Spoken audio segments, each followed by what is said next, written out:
Death is the unyielding truth that binds us all, an inevitable, profound, and deeply intimate encounter with the finite nature of life. It arrives without warning, shattering the world we thought we knew. In its wake, grief emerges, often dismissed as something to fix or get over. But what if grief, in its suffocating pain, is not a burden to carry or something from which we need to move on?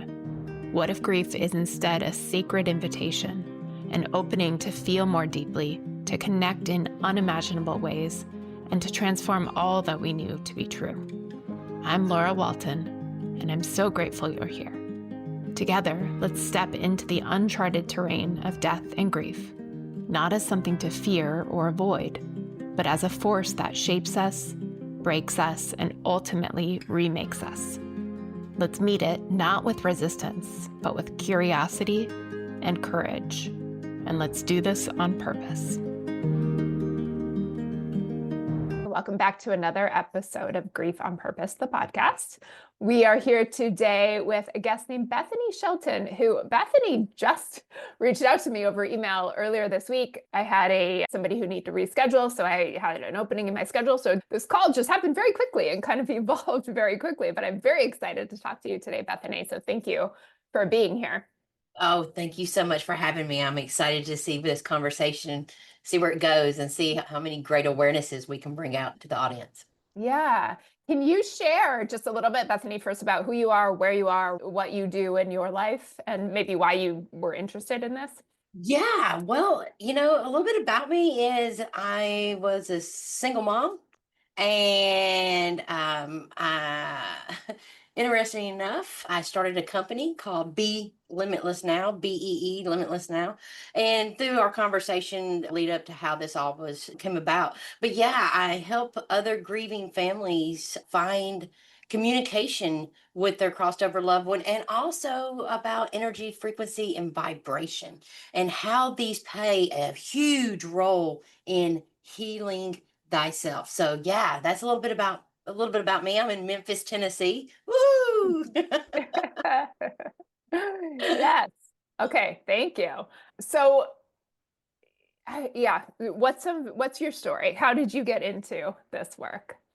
Yeah, it's interesting. As I said, I was a mom, and I had gave birth to a bouncing baby boy. And my parents often told me growing up, "You're going to pay for your raising." And you know what? That was so further from the truth. My son Cavan is was still is so brilliant. And I told him at a young age that books can take you places that a suitcase can't. And so he really like deep dived into all things books. He was absolutely into quantum physics, quantum mechanics, quantum entanglement, energy, sound.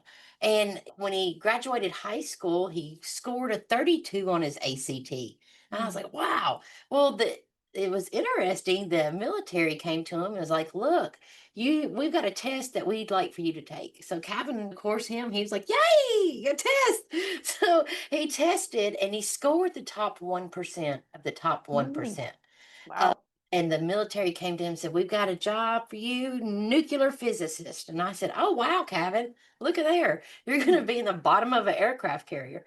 But he said, no, Mom, if they would have came to me as an astrophysicist, I might have taken it. So fast forward to 2020, I was working a little third end job, and my boss comes to me one day and they're, Bethany, I need you to clock out. It's like, what? It's like 2:30 in the morning. She's like, yeah, I need you to clock out. You got people out in the parking lot. I was like, no, I don't. She said, clock out. Okay.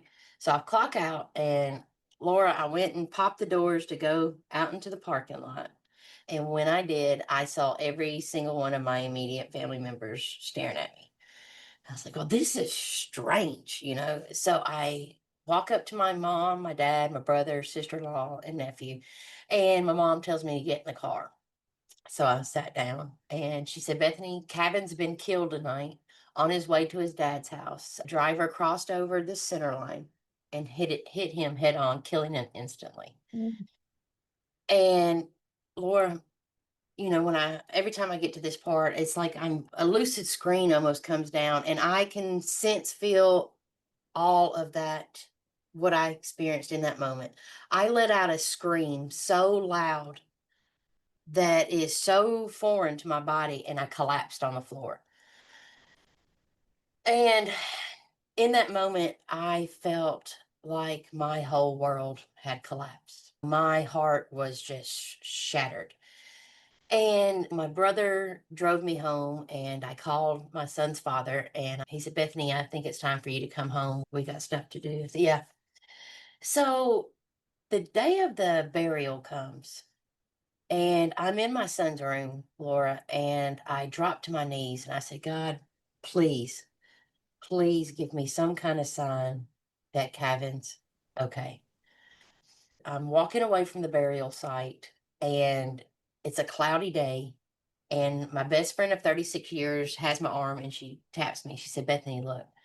And in that moment, Laura, I looked up, and the clouds parted and a rainbow popped through. There was my sign. There was my sign that I needed. I fell to my knees, and I was absolutely, and but something in that moment shifted for me. There was the sign that I asked for, and my heart felt it was flooded with just love in that moment. But the later that first year, I was really struggling. I was really, really struggling. And Laura, I'm just going to be honest with you. That first year, I contemplated, my son rides motorcycles, so do I. And I put my son's helmet on and got on his bike, and I thought many days that it would be less painful to wrap myself at 130 miles an hour around a tree than have to wake up another day without my child. Yeah. Yeah. And I really struggled there. But here's where it gets interesting, Laura, is that within that year, I started to research NDEs, near death experiences, and what these people were saying that they had experienced when they left the body and crossed over, and just was blowing my mind. I was like, wow, well, this is interesting. Well, all of a sudden, information, frequency, energy started to download in me, in my body, being an aura that I had no, like I said, I didn't know anything about energy, frequency, higher aspects of energy. I had no idea about any of this. So all of this information started to flood to me, and I was guided to write it all down. And I was like, wow. Up until a few months ago, Laura, I would go back and look at my notes, and I was just blown away at what the messages I was receiving. Mm. So, I mean, interesting. Well, then here's where it became interesting for me. Even more so oh, than what we oh, already oh, have. we're just getting started here, girl. So, I'm sitting on my couch one day, and I was like, man, I need to go take a shower. So I go in my bathroom, and I pull back my shower curtain, and I look down, and Laura, what do I find? I find coins, Mm. nickels, dimes, pennies inside of my bathtub. Now, I don't know about you guys. I don't shower with coins. I don't have pockets. How is this even possible? So I picked up one of the coins, and I looked at it, and it had my son's death year on it, 2020. And I was like, Mm. well, that's interesting. So I didn't at that time, I wasn't able to put it together. So several days had passed. One morning I get up like I always do, make my bed, tidy up. That night I come, pull my sheets back, and what do I find? Coins inside of this freshly made bed. Wow. What in the world? What in the world is this? Well, I still wasn't aware to put it together. And here's where the absolute mind shift for me came. One day I'm vacuuming my living room, vacuum the whole house. I go put the vacuum cleaner up, and I walk back into my living room, and I look down on my freshly vacuumed floors, and what do I find? Coins. Mm. Now, these coins were not just there. I had just vacuumed. They're not, Yeah. what in the world? So I grabbed this coin, and I looked at it, and it had my son's birth year on it. I said, "Oh my gosh, this is interesting." So I called my mom. I was like, "Mom, something's I'm finding coins everywhere." She said, "Oh my goodness, Bethany, your father and I, we are finding coins everywhere too." I said, "What?" She said, "I think it's Cavan trying to communicate with us." I said, What?" I hung up the phone, Laura. I ran out to my deck. I said, "Cavan, buddy, if this is you, man, can you show up for me like a bluebird or a redbird?" Laura, the very next day, everywhere I turned, there was a blue jay or a cardinal. Everywhere I turned. And in that moment, my mind shifted. I became so excited. I said, "Oh my goodness, this child is trying to communicate with me. Oh my goodness." And I didn't know this was a thing. I didn't know this Yeah. was possible. I became so excited. And I started to gain awareness that when I started to choose to vibrate, feel the higher aspects of love, compassion, joy, gratefulness, I the signs and synchronicities and messages just came in full speed ahead. Mm. And so I was talking to Cavan one day, and Cavan said, "Mom, I need to tell you something." I said, "Okay." He said, "Mom, when I was in my physical body," he said, "we vibrated on the same frequency." He said, "But when I crossed over, I rose in frequency, in vibration, because energy cannot be created nor destroyed. It only transforms. And we are all infinite beings that have a soul with a body. So when he left his body, his soul went to higher rates of vibration. So here he is vibrating in here. When he passed or crossed over, I dropped because I'm now vibrating on a frequency of hurt, sorrow, blame, shame, guilt, grief, less than, not enough. And he said, "Mom, do you see how hard it is for us to communicate on a frequency level when I'm up here and you're all the way down here?" He said, "Mom, that's not a thing. We can't do that." And I was like, "Oh my goodness." So when he brought it to me like that, Laura, I really began to gain awareness, consciousness of what it is I was choosing to feel and think and how my energy and vibration, because like attracts like. When you are vibrating and in the storytelling and the mind and the pain looping and the hurt and blame and shame, you're only attracting more of that to you. Mhm. So I started to really take a conscious look at what it is I was feeling, thinking, so I could pay attention to what I was attracting more back to me. Yeah. Yeah, that's cool. So that was a very intentional choice, it sounds like, on your part to focus on these certain things. And it sounds like what you're saying was with the explicit hope or goal of trying to have that connection with Cavan. Is that right? Cavan, Cavan. Cavan. Okay. So yeah, you were very intentionally trying to have that sort of communication or connection with him. Is that right? Well, yeah, I didn't know this was even possible. Well, initially, yeah, it just, Yeah. but once you recognize what he was explaining about the difference in frequencies, then it sounds like you were trying to encourage that or support that to happen as best as you can. Yes, Yeah. because how he brought it to me, it made sense to Yeah. me that about it. So yeah, Yeah. I really gained Okay. a That's really interesting. So what had been you said this was all new to you. Had you had prior to Kevin's death, had you had any beliefs, any religious, spiritual beliefs at all? No. no. Okay.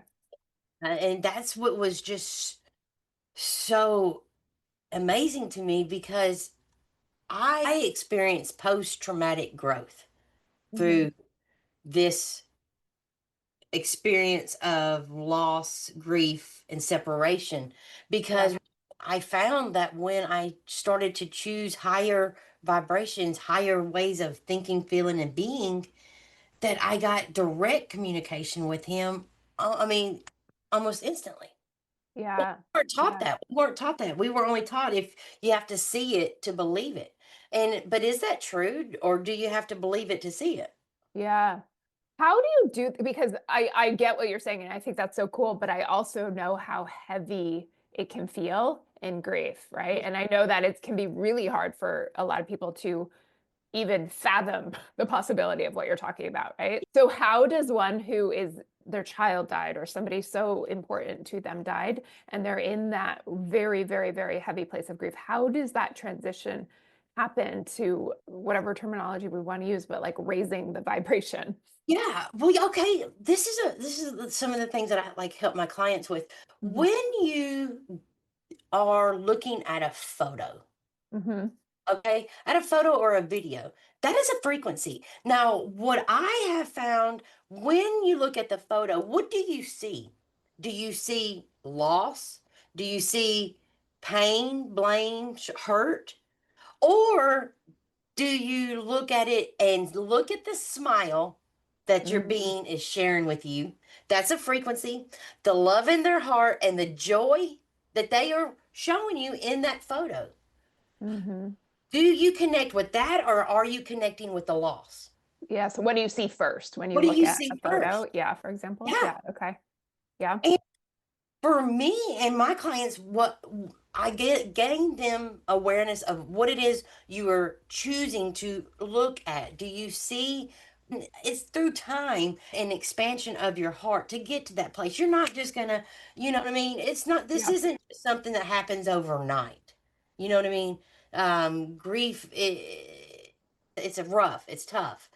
And like for me this year, Mother's Day was it's a big day. And so on Mother's Day, I said, you know what? I could have chosen to allow my mind to tell me, oh, I don't get to celebrate Mother's Day because I'm not, my child's not here. Or, oh, Kevin, I don't get to see my child on Mother's Day. But what I chose to do differently was I said, man, Kevin, today is Mother's Day. Boy, I sure do need you to show up and show out for me Mhm. today. And when I opened my garage door and I said that out loud and I walked out into my garage door. When I walked out, I had it was one of the most magical things, my best Mother's Day gift so far since his passing. And what happened is we all have electromagnetic field that precedes us 6 to 8 feet out in front of us. This is your frequency, this is your energy. And when you meet people, they meet your energetic field first. So I walk out into my garage, and all of a sudden, this beautiful bluebird, blue jay, flies in and lands 3 feet in my field. Mm. And I was not thinking about anything. I was operating out of my heart. And when I chose to do that, when that bird flew into my electromagnetic field, I felt its frequency. I could sense it, feel it, and hear it. And I'm telling you what, that bird chose to fly into my field and shared that gift of love, compassion for me on Mother's Day. And it was so magical and so Mhm. fun. And I was so elated. I was like so excited for it. And I can remember how that made me feel when that bird flew in it, and it's just Mhm. awesome. And Mhm. there was my Mother's Day gift. Because Yeah. if the bird was not there to share its energy with me, it would have landed in another yard, in another field, another tree. It would not have landed 3 feet in my field. It would not have Yeah. done it. Yeah. I like that. Where did you learn? Was all this the electromagnetic energy field, all the terminology that you're talking about, was this all learned Yes. post Kevin's death? Yes. Yeah. And how did you learn it all? That's what I say. All of this data and information started to flood my, Okay. and I had, like we said earlier, I didn't have any awareness of all this. Yeah. And then it's just like all of this knowingness, all of Mm. this information just comes in. Yeah. And this is what now stepping out of my pain and into my purpose. Okay. Cool. So what is like on a regular daily basis, would you say you have a connection with Kevin? Yeah. Yes. How But do you? not only with Cabin, but with Mhm. my teams, with my Mhm. galactic, angelic, and indigenous. And that has been formed in as I started to pay attention to the downloads, into the upgrades, to the heart center, man, information really started to flow in. So you started to pay more attention. As Mhm. yeah. Yeah, you Yeah. started to how did you receive the information? Was it like a knowing? It was a knowing, and also, like, now I have full on telepathy. I hear, sense, smell. I get a knowingness. I get just downgrades or upgrades. I guess it's however you want to look at that. I'd call them upgrades. Yeah. Yeah. Is there a particular way that you can distinguish when you're connected with Cavan?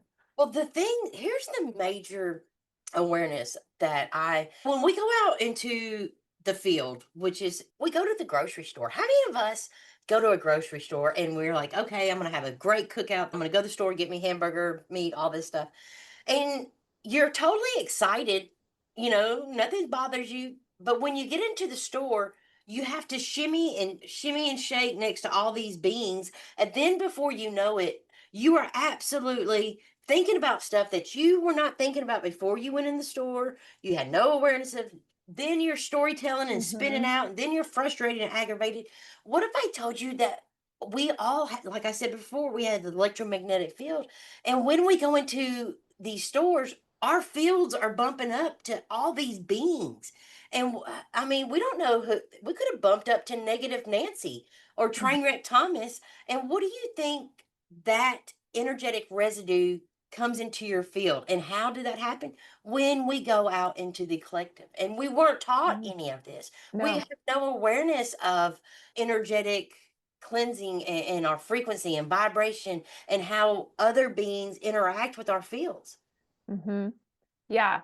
I'm loving this. I think for the way my brain works, at least, you're doing a really great job of like explaining this in like very simple terms because these concepts aren't necessarily new to me, but I have struggled with how to because I want like the evidence, So I have struggled with how to make sense of it before, but the way that you're explaining it makes a lot of sense to me. So thank you for that. Oh, yeah. Yeah. Yeah.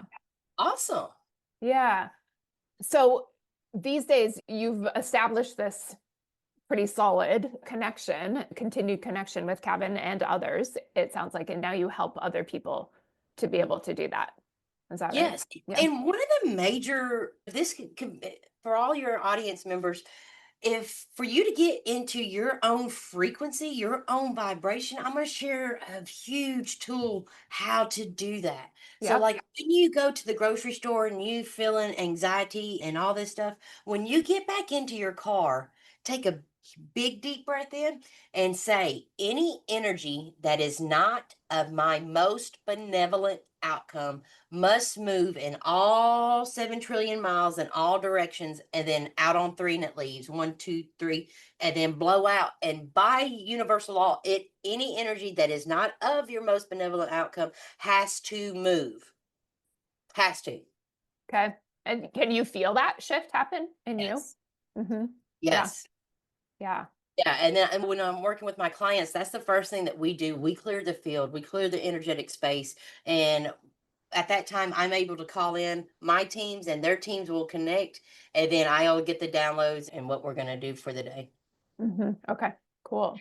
So again, all of this was like new information for you. It wasn't something you were taught before, or something you were raised with. So how did you transition, in relationship to the people in your life, the other people in your life with this whole new set What of viewpoints? great question, Lord. That is a fabulous question because I'm going to tell you what, you know what I did? I just showed up for them in the most healed version of myself. Mhm. Instead of explaining out, I went into my heart, into my frequency, and I was allowed to hold the energetic space for my family members, for my friends, for my of a healed version. And on the field, the quantum field will react to frequency. So just for instance, I had a funeral to go to a few days ago. And my teams came in and said, okay, Bethany, we're gonna do something different. And I found this so interesting, Laura, because I could have went to that funeral and totally spun out. And because this was only the second funeral I've been to since my son. And I could have chose to sit when I looked at the casket to see all the trauma that I experienced with my child. But I did something different. I went in to that space with love. I wasn't operating out of the mind. I totally shut my mind off. Totally shut it down for the time that I was going to have to be in this funeral. And Mm. I dropped into my heart and I showed up out of love, compassion, understanding, and I was grateful that I could be there to hold the space of understanding and acceptance and allowance. And I'm going to tell you what, the field reacted because people started to come up to me that I had no I didn't know these people, and they would just come up to me and hug me and tell me their whole life story Mm. because the being didn't understand it. The body understood the frequency and the body brought them over to that healed version. And I was able to just hold the space for them of Mhm. compassion. And Yeah, it was just absolutely amazing, Laura. it sounds like it. It was. How did you do that? Like, what's the practical stuff? I'm such a, if you haven't picked up yet, I don't love this about myself, but I do always like default to, but like the practical part of it. That's the way I'm like trying to understand things. So what's the practical steps about like dropping out of your head and dropping into the heart? Great question. So, how I do it and help my clients do it, what we do is we absolutely, when you catch yourself thinking a thought that you do not enjoy, that is of lower aspects of hurt, anger, blame, shame, guilt, less than, not enough, all that. When you catch yourself thinking that thought, I want you to totally s- be observant. Say, okay, I see that, but I'm not going to entertain it. And all you have to do is just, it's like watching a feather drop.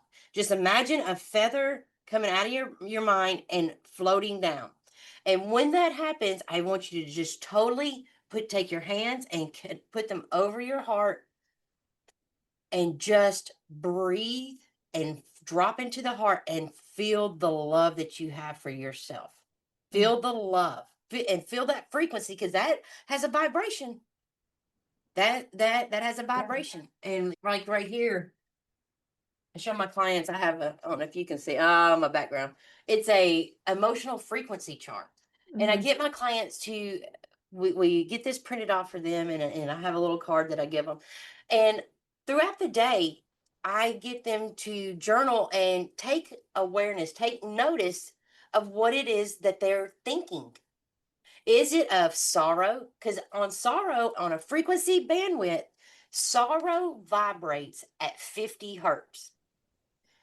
Shame vibrates at 20 hertz. Grief vibrates at 75 hertz. Mm. Guess where death vibrates?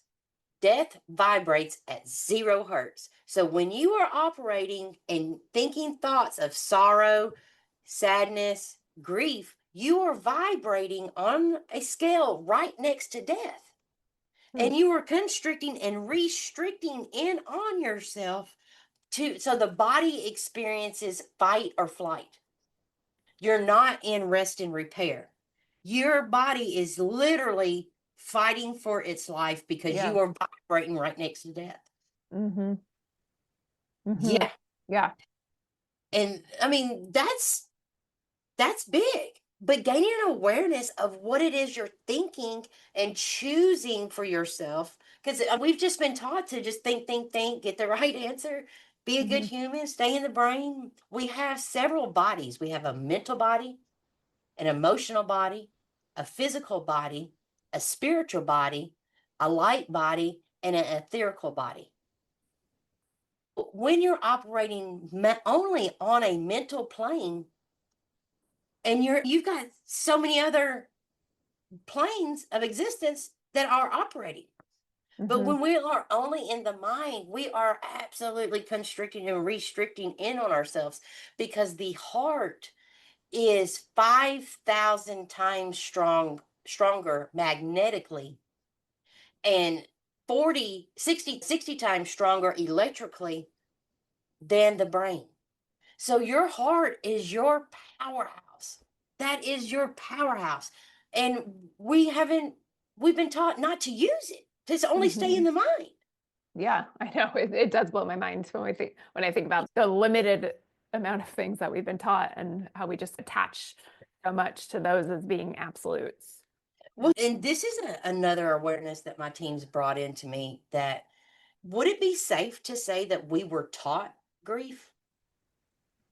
I would say no. Yeah.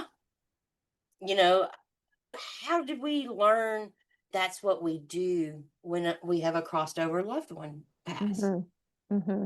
And I found this so interesting because how many of us had a television in our house? Well, guess what a television is? A television is telling you a vision.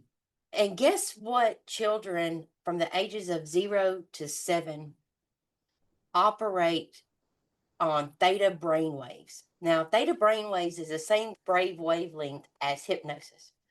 Children from 0 to 7 do not operate out of logic. They intake information through visual and audio on a repeat to get an emotion. Well, guess what the television is doing? And I did this. My parents sat me down in front of a television. I did this to Cavan, and I from 0 to 7, I sat down and watched all of these Disney movies. And guess what these Disney movies are all operating out of? Lower aspects of frequency. Hmm. Lion King. Lion King is grief, loss, separation. On a now remember the frequency emotional chart. When we watch these Disney, Pixar, and holiday movies, they are all lower aspects of frequency. And we sit down and we watch to get a visual through visual and audio on repeat to get an emotion. And so, yeah, my teams, when they came out and told me to research all of the Disney movies and the frequency and bandwidth in which they vibrate at, it blew me away, Laura. Hmm. I could see that. Yeah, and there's so much time spent absorbing that and learning that information for a lot of kids. Hmm. Yeah. Yeah. Hmm. Yeah, it's very interesting. It's really interesting. Like Dumbo. I mean, Dumbo was all he wanted to do was fly. He was but he was made fun of because he had big ears. He was separated, grief, loss, separation from his mom Hmm. because they put him in a circus. And what on a, I'm just talking on a frequency level. That is all lower aspects. And we're teaching our children that from 0 to 7 in theta brainwave that this is the way to be. This is the way to think about grief. This is what you do when you're Yeah. separated, lost, hurt, blame, Hmm. shame, guilt. This is how you do it. Hmm. And on a frequency level, we weren't taught that if we expand out and choose the higher aspects of love, gratefulness, gratitude, all of that, you know, I'm just trying to imagine what that would look like if that was more the norm, like what that would look like. That's mind blowing. yeah, isn't it? Yeah. Yeah. Yeah, and it's just like, well, because if we stay in the lower aspects, we can't communicate with our crossed over loved ones because you cannot be operating in low frequency and think you're going to have higher communications. You Yeah. can't operate in low and get high. Yeah. Yeah. That's Yeah. not a thing. Yeah. So have you given any thought to why? Because again, at the very beginning of this was all new information to you. It wasn't necessarily something you had, and maybe I'm going to assume it might be fair to say that at least for part of that time, you would have been operating more from the lower Right. frequencies, Right. right? So why do you think it is that Cavan was able to connect with you? You were able to read whatever stuff he was sending you. You were able to make a choice to be curious about that, to follow that more. Why, what is it about you, or why for you was that something you were able to do? This is great question again, Laura, because I asked Kevin this. I was like, what in the heck did I sign up for? Yeah, why me here? I mean, how did I get to pick the lucky little draw? Yeah. And here's what we had a conversation one night, and this is what he came to me. He said, Mom, I chose you. Before you embodied, I chose you as my mom. we agreed that I was going to give you the experience of death, separation, grief, loss, all of that for your soul's evolution. And I picked you because I knew that you were going to change and show people how to do grief differently. And I was like, Mm, what? But I forgot the whole plan when I embodied. I yeah. mean, 'cause how fun would the test be if you knew all the answers? You know? Not very, yeah. Okay, so this was something that was predetermined by your soul, Cavan's soul. It sounds like maybe some other souls involved there, but predetermined before you came into this life, and so that you were therefore it was part of the plan. So therefore, that was some like those messages, those early messages you were able to pick up on. Yes. And from my understanding and awareness is that I'm here to blow the top off and show that grief can be done differently. And Mm-hmm. because I tell you what, Laura, through my son's love, I haven't lost anything. I have gained so much. Mm-hmm. I Yeah. have gained so much. And I am so grateful for the Mm-hmm. experience because I can communicate with my son just like I am communicating with you right here, Yeah. right now. Yeah. There's no difference. The only difference, now don't get me wrong. Now, do not get me wrong. Now, I will miss the vision of my son through these human eyes. I will miss his body. I will miss being able to hug him and kiss him. As long as I walk this earth as this being, I will always miss that baby. Mm-hmm. Yes. And not every day is all rainbows and sunshine. And that's okay. And that's Yeah. okay. If what I found, if I chose to keep all of that bundled in and not feel it, because feeling is healing, and not trying to label it as wrong or right or bad or good, just feeling every emotion, gaining awareness of every thought, being present in my life so I can choose my most benevolent outcome. Mm-hmm. Yeah. Yeah, Yeah. thank you. Yeah, I think that's important to say because you're still, you did not say this. I'm going to put words in your mouth right now. Tell me if they're wrong though, but you are, I would say that there is still grief for you and there will be for the rest of your life. Like that will still be a part of your experience. And you can have that and everything else you're describing here too. You know, because the thing about it is that it's not about getting over. Yeah. Not you can't. This isn't something I can ever get over. That's my child. That's my Yeah. baby. This world in which I walk is forever changed. Yes. You know, and that's okay. But it's so interesting that I will miss him for as long as I live. But the Yeah. thing about it is that there's nothing in this world that can hurt me again. Yeah. Hmm. You know? Yeah. Yeah. I felt that too in my own experience. Yeah. And a lot of what you said a second ago about this being like my grief has now I'm at a place. It took me quite a while to get to the place where I could say this, but now I'm at a place where I could say it is one of my greatest gifts. And while I probably would change things if I could, I am grateful for the experience too. Yeah. And that's one Mhm. thing that Kevin, brought to me. He said, Mom, by you being in grief, hurt, blame, shame, he said, how are you honoring me? He said, all I want for you to do is be amazing and have a good life and not Mm. to grieve me. And I said, well, you know what? What better way to honor my child than to be the best version of myself and get Mhm. and show him just how badass mom can be. And mom's got this. Hmm. Yeah. And mom seems pretty badass. So I choose to honor Yeah. that. Hmm. Yeah, for That's sure. really cool. That's cool. You just dumped a lot, but I'm so grateful for it. Is there anything else though that feels like it's important for you to say or share right now? Well, I just want your audience to know that they are magical, powerful, divine beings, that they have a heart that is built for grief, that they can do Mm. this, that if at any point it becomes too much, to reach out. Go to my website, go to Bee Limitless Now, BEE Limitless Now, and book a call with me. It doesn't cost anything.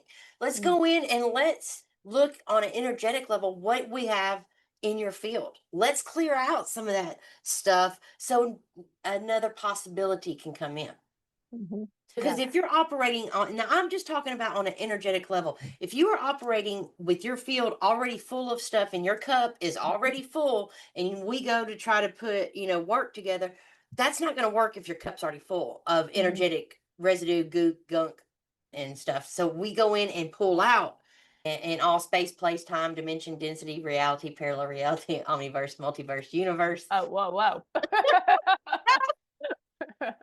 Yeah, that. But I assume you know how to help people with that. They Oh, don't need to necessarily worry about that. But like no, you no. can kind of sense in whatever way you do where Yeah. someone's at with that and what they need.